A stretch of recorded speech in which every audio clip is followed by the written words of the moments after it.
اتنين، الطفل الصغير او الشاب الجامعي اللي بيدخل جماعه الاخوان المسلمين ما بيدخلش عن قناعه بفكر حسن البنا. ما حدش قرا كتب حسن البنا ودخل الاخوان المسلمين. انا ازيدك كمان حاجه، ما حدش بيروح للاخوان المسلمين في عقر دارهم اذا كان شخصيه كبيره وبيقول له انا عايز ادخل الاخوان المسلمين. ده انت لو رحت لواحد وقلت له انا عايز انضم اليكم، انا معجب بيكم، انا بحبكم، ما يدخلكش، بل ربما يشكوا فيك بشكل كبير. الذين دخلوا الاخوان المسلمين هم كانوا تحت اعين الاخوان المسلمين وجندوه. خلينا نكون واضحين، هذه لم تكن دعوه ولكنها كانت تجنيد.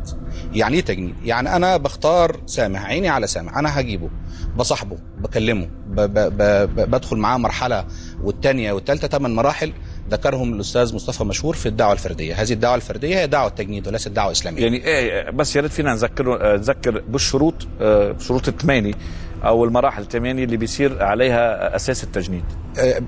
هي مراحل بنمر بيها مع المدعو على حسب يعني لابد ان نختار فرد خالي الذهن، يعني ما يكونش منتمي فكريا، ودي نبقى نتكلم عنها في مرحله ثانيه. يعني ايه خالي الذهن؟ يعني هو يفضل هذا الذي لا يفكر كثيرا، يعني خالي الذهن ما يفكرش.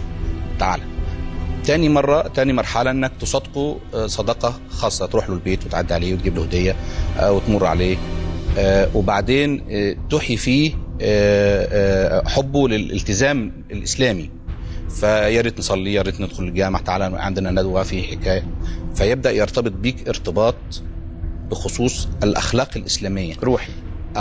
ثالث مرحله بتدخل معاه، بتنزعه من بيئته الاجتماعيه اللي هو فيها وتكون له بيئه اجتماعيه اخرى، اصحاب تانيين خالص غير اصحاب اللي هم عايشين معاهم.